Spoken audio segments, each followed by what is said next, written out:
好，来看看今天小狼继续给大家伙带来3个奇迹的空战篇。什么意思呢？就是说之前我们陆战篇的1空2以 TAS 啊已经是做完了啊，大家伙儿之前也看过了啊。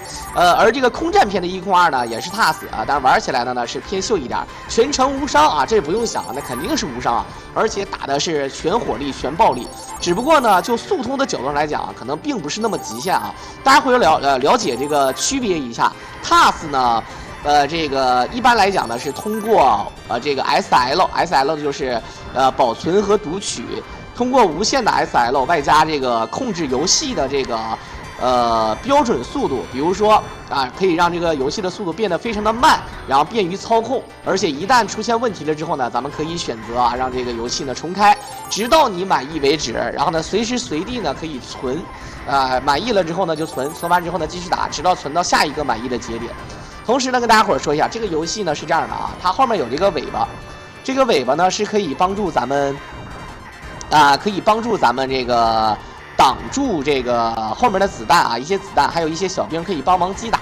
同时呢，咱们蓄力的话呢，是可以把一个蓄力的子弹扔出去啊，这个就比较有趣了。而且呢，同陆战篇一样，咱们大家伙都了解，陆战篇呢，咱们是有这个阿拉登神钉，也就是说吃了之后呢，可以给自己穿一层衣服。这个衣服穿完之后呢，懂的都懂啊，就是可以有一个防弹衣。飞机类型游戏啊，之所以它难，就是一击必杀。有好多游戏啊，都是一击必杀的啊，所以说呢，很多人就怕死了之后呢，威力呢又要重新去攒。然后呢，攒的雷呢不小心没了，对吧？就很难受。但是呢，有防弹衣的话，就给了一个保险嘛啊，就给了一个保险，就是它出了一个明刀四命。这个保险呢，而且还可以续，吃了之后呢还会再给你。你看咱们这个呢就是飞行的保护罩啊。游戏剧情呢是2个小伙伴呢战败了地球之神，但是呢来到了天空当中，也就是说战胜这个太阳神啊就好了啊。好，可以看到第1小关。吃这个球还是可以吃啊，这个球吃满的话呢是，非常的实惠的啊，一定要吃满。但是很多人说吃满了之后还有怎么办？那就不用说了啊，只要吃完了之后还有的话呢，它就会这个加分。这个游戏如果摊分的话呢，也是有玩法。好，可以看到每个人的这个尾巴都很长，控制这个尾巴呢并不是很简单啊，大家伙要这个熟悉这个游戏就好。它真的是上下摆动的话可以帮忙打的。好，第1关的大 boss， 一个呜咕，他吐这个声音我都能学上来啊。这个云彩，而且这个云呢是拟人化的，还烫了个头，这烫了个卷儿啊，这个好生可爱。血的话呢还是在正上方显示，但这个要吃这个分儿和吃它这个扔出来的这个心呐，就必须要这个有一定的这个随机性了啊。人脑的话呢是吃不满的，我认为吃不满啊。TAS 的话呢，如果想吃满的话，2个我觉得应该是能吃满，不知道能不能成。好，来看看，现在直接突。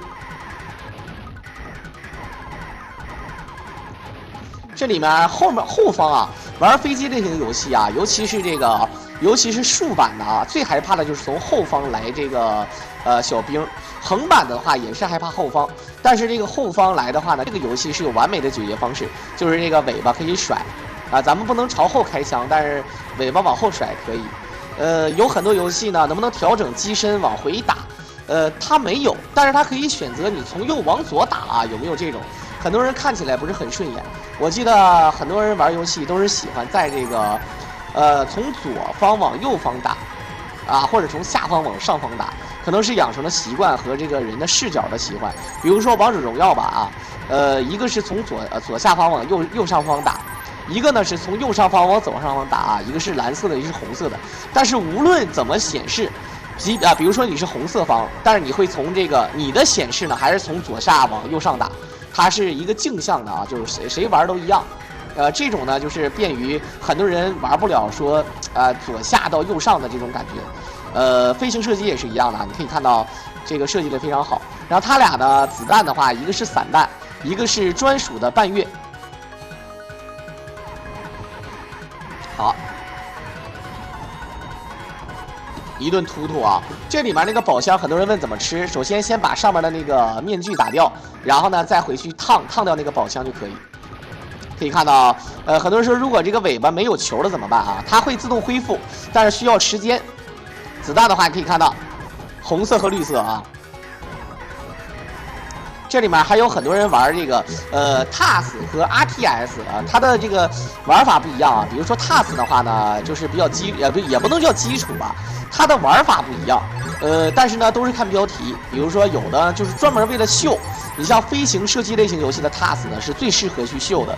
就是说，你比如说，如果你的移动速度比子弹快，有的大神玩家呢会绕着这个子弹转圈儿啊，或者说是在极特殊的情况下呢，去卡这个音乐的点儿啊，包括你射击的这个音乐。你像有好多人就玩那个赤影战士或者忍龙啊，或者说是这个魂斗罗，它的特殊玩法呢，并不是速通啊，并不是所谓的摊分儿。它有的时候呢，可能为了秀，啊，让你感觉到比较音乐上卡点啊，或者是全程开枪不杀人等等。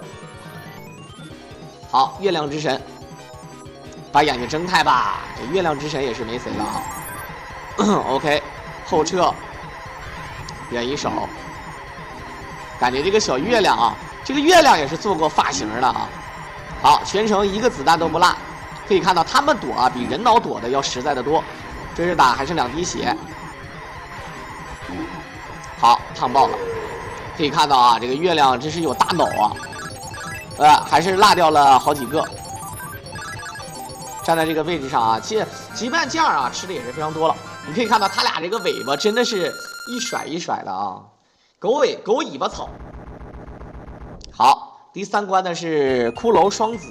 这个刚才咱们也看到啊，看那个图里面特别有意思啊，一个是云彩，然后一个又月亮，然后双子呢就是那个所谓的那个我们叫双子座，是不是？然后有巨蟹座。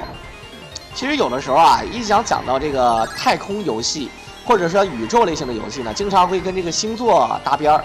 大家伙儿可能了解啊，有一些星座呢，比如说咱们熟知的这个12星座或者13星座啊，那就是它这个星座呢，在哪个月份的时候呢，在正上方啊，在咱们这个所谓的正上方啊，然后呢会这个显示出来，也就是说按照这个来叫。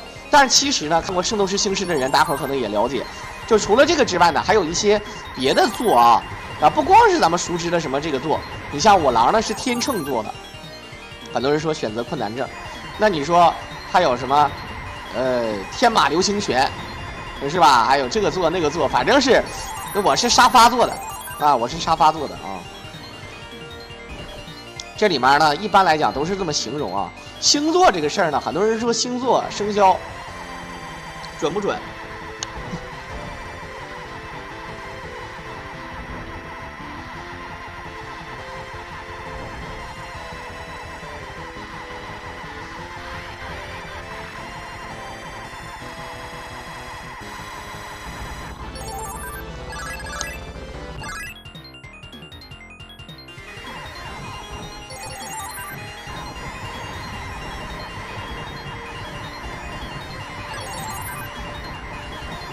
刚才关了一下麦啊，这个慢性咽炎啊，真的是有点受不了。说着说着，然后呢，这个嗓子就不行了啊。好，可以看到，刚才说到那个星座啊，这个长得像什么啊，这个都不重要啊，是不是？其实你会发现啊，它排列的那个图形呢，也就是你就跟象形文字似的啊，其实很假啊，完全没有必要说。你看它这个几个连接的点，你其实你想。懂的都懂，你想画什么图就可以画。可以看到，刚开始呢，先用这个屁股这个球，然后可以给自己打出这个伤害。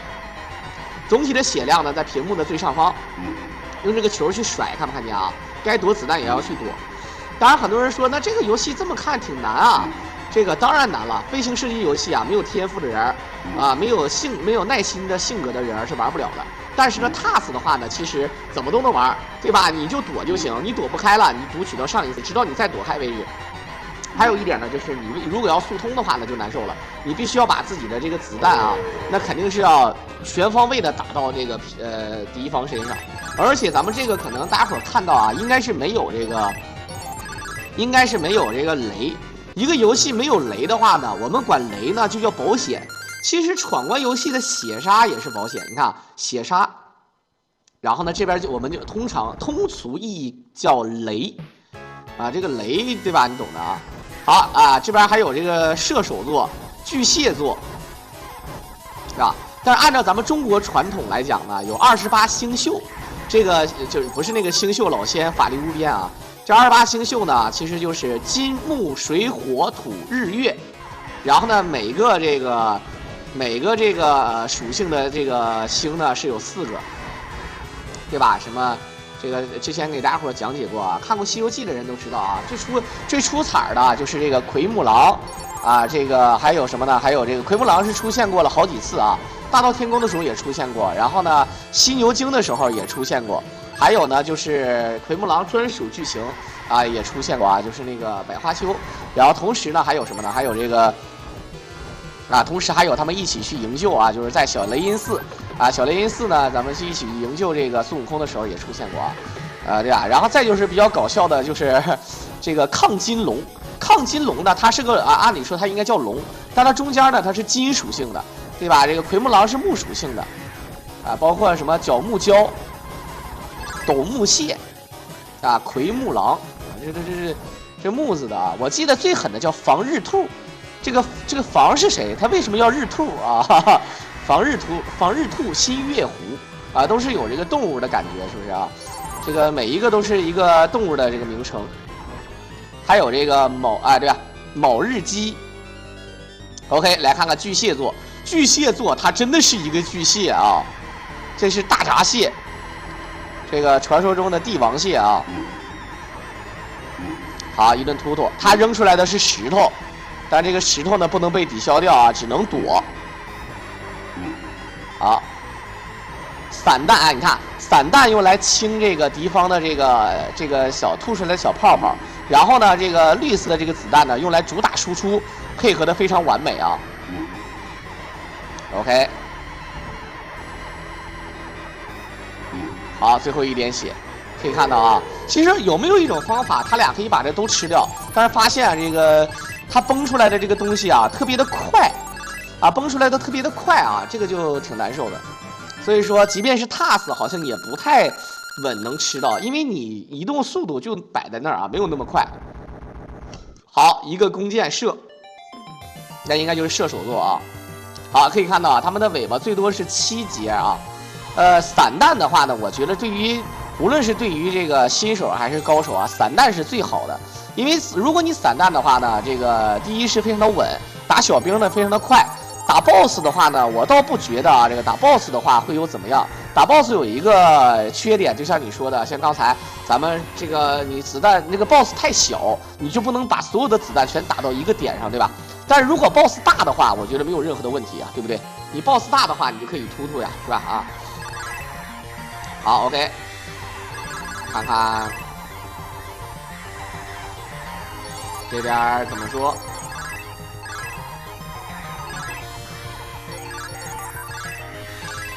就感觉这个各种小流星，你看啊，这个各种小流星，然后等子弹一换，它俩配合的就是一个主打的就是一个闪电和一个散弹和一个这个高级攻击。这个地方明显是奖励关卡啊！你看打出来的东西呢全是浮空的。正所谓大战之前必有补给。这游戏如果摊分的话呢，我觉得还有另外的玩法啊。好，后面来小兵了，增加了游戏难度。该用这个尾巴烫的时候要去烫的啊，而这里面也可以蓄力把这个尾巴的这个子弹全部射出去啊，也是一个。你看，你这么几个连接就能说是射手座吗？啊，这个很多人问我狼有处女座啊，那有没有处男座啊？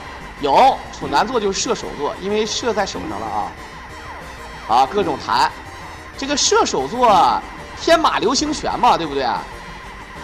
射手座有一个黄金圣斗士的战衣，圣斗士星矢呢，虽然说是青铜圣斗士，啊，但是众所周知啊，众所周知，白银圣斗士没有黄金圣斗士厉害，黄金圣斗士没有这个青铜圣斗士厉害啊，这个懂的都懂啊。你比如说像我们解释一下啊，这个中忍呢没有上忍厉害，上忍呢没有下忍厉害啊。我说的是木叶的下忍啊，懂的都懂，对不对？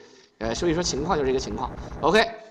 明显看到啊，那个太阳那个眼神啊，那个太阳明显一副尖相，这是倒数第2关卡。啊，而且呢，也可以看出来有很多的这个小丑的这个玩偶的这样的感觉，也就意味着呢，其实这还是一个卡通游戏啊。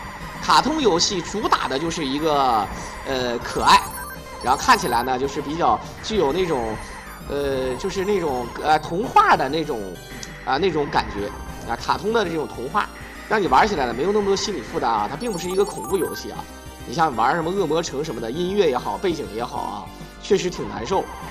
这个呢，心理压力就会少很多。当然，这个游戏呢，其实真挺难。小的时候呢，我相信有很多小伙伴呢，在游戏厅里面见到过大神玩这个，陆战篇呢，一臂通关啊，一命的估计也有。但是这个空战篇呢，我估计很少，主要是没有功夫去练。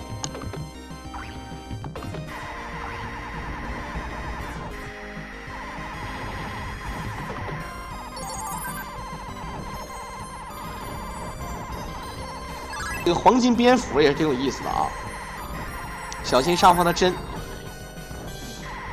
主要那些射击类型游戏啊，它也是在过图的时候呢是自动移动，你没有办法控制这个控制它这个自由活动嘛。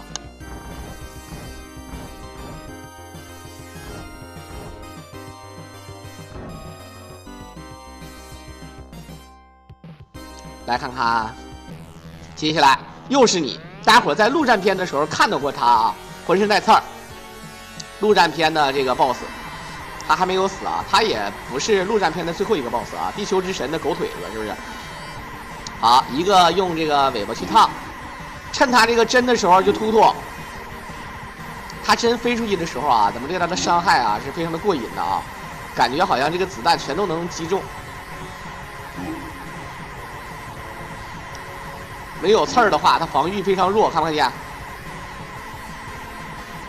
成格往下掉，该烫烫，用尾巴烫啊，这个都感觉一个一个消耗啊。如果要是所有的尾巴都上去，算是所有的伤害就好了。可以看到这个躲起来啊，也是挺难受。为了增加游戏难度啊，这个你可以看到这个面具各种闪，最后一滴血应该能烫死。好，直接烫爆了。居然是第2次出现啊！如果你要把2个作品连着看的话啊，其实会有，包括像刚才有那个开着飞船的那个小精灵、小妖怪啊，小妖怪。小妖怪在陆地上的时候呢，就是那个有点像哥布林似的啊，小老鼠似的。然后呢，这个在天上的时候呢，也会开着这个飞艇。好，这是最后一个关啊，明显看得出来，地图上显示的就是最后一个关卡。准备好突突。好。冒出这个小云彩啊，要一直在打。这个为什么他们这个形容的这个云彩出来啊，也是长鼻子啊，像苹果槽似的啊。好，看看把所有的 BOSS 都打一遍啊，这也是这个游戏的设计了啊，对吧？我曾经说过一句话，既然这个游戏设计出来了这么多 BOSS， 你只出现了1次，那是不是有点亏？当然呢，它作为一个 BOSS 啊，已经没有初始 BOSS 那么多血了。它这个血量显示呢，好像是10格不假，但是呢，防御力大大的降低，突突就完了。其实这里面呢，并不是他们躲得好，而且在躲之前呢，他们通过走位啊，来让这个 BOSS 出这个方向的攻击。这就是为什么飞行射击类型游戏呢，你移动速度快并没有用，你得慢慢的移动。你的移动呢，目的是让这个敌方啊，比如说这个 BOSS， 他发射这个弹幕子弹的时候呢，他慢慢的发，他发的时候呢，你可以通过自己的走位来迫使他发的方向，啊，对吧？他要给你留一个口的嘛，他要不给你留口的话，游戏没法玩的。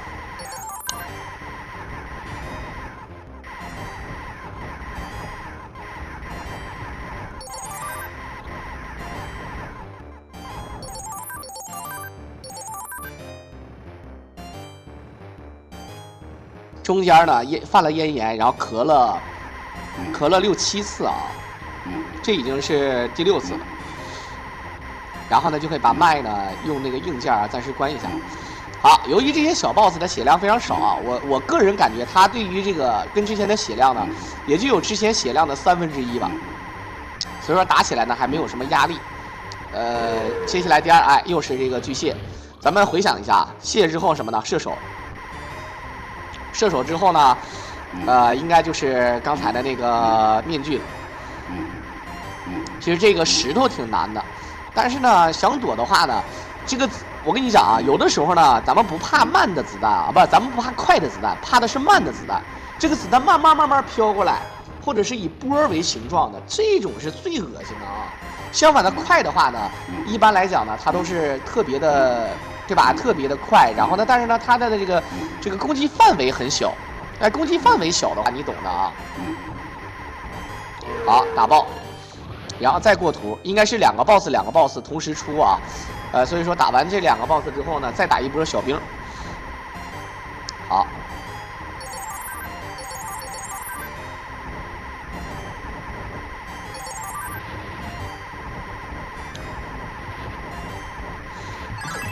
OK，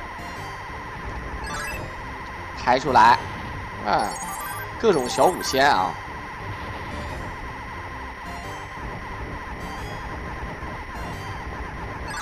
一顿小突突。子弹的话，你可以看到啊，这个绿色的话呢和散弹啊，确实配合起来特别好，双人配合的话可以的。我们个人感觉，很多人不喜欢玩这个飞行射击类型游戏呢，主要还是就是死太容易了。对吧？你像有的游戏呢，它有血，是吧？它这个有血的话呢，而且呢频率没那么快，虽然说也很难，但是呢确实是给了玩家一些这个可操作的空间。飞行射击类型游戏啊，说死就死啊，确实太嘚儿了。OK， 飞到后面，又是这个面具男，京剧脸谱，对吧？这脸谱呢，虽然说还是很难打。但血量呢，明显看得出来，已经不是像刚才那个样子了。这个时候呢，是下血的好时机。但它上方啊，它这个刺儿啊，确实没有办法用这个，只能躲，你不能说是用子弹抵消掉或者抵挡什么的啊，这点挺难受的。好，3格血上下，不用了，但是差不多烫死了。OK， 这个烫死了，连分都不给了啊！大阵之间必有补给。给了子弹，又给了这个尾巴，然后呢，来到了最后的 BOSS， 他也是个面具，这是个太阳神，它可以变化成人形，有手有腿，像个木乃伊，然后呢有这个像表一样的时间一样，哎呀，召唤出去，然后重新又变回来，还能喷火。OK，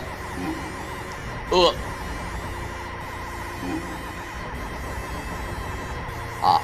还会瞬身之术啊，但这个血量看起来，其实，在某种意义上来讲啊，它血不是不多，它是一直能被你进行输出，所以说显得打得特别快，而且这个 BOSS 又没有这个第二形态，是吧？有第二形态，但是它有第二管血啊，就非常难受了，直接打爆。OK， 爆了之后呢，也不给啊，给分，我就说要给分了啊。这样的话呢，这个关卡呢就结束了啊。刚开始呢，咱们是解救这个地球上的小伙伴，然后现在呢又变到天空当中啊，这样的话呢应该从天上直接飞下来的啊。好，可以看到分数呢最多呢是300多万，两个人的分数很接近啊，329、317，最后呢把公主救回来，这有点像约柜啊，也不能说确实不是约柜啊。但是我的意思是，你看又有小翅膀，然后呢里面装个人儿，是个金发的公主，然后下来吧，懂的都懂啊，不懂别问了。OK， 那这就是来自于我们的这个 TAS 一控2的3个奇迹飞行模式的视频。那两个人打的呢，谈不上说怎么样，飞行射击类型游戏呢，想要秀呢，这个游戏呢还真是没法秀，但是打的确实很漂亮啊。一点也不拖沓，同时呢，咱们还是无伤啊，TAS 无伤呢，就不用多说。在片尾的最后呢，也是感谢大家的收听啊，希望大家伙儿多多点赞支持、转发、评论、关注来支持我了，我们就下期再见吧。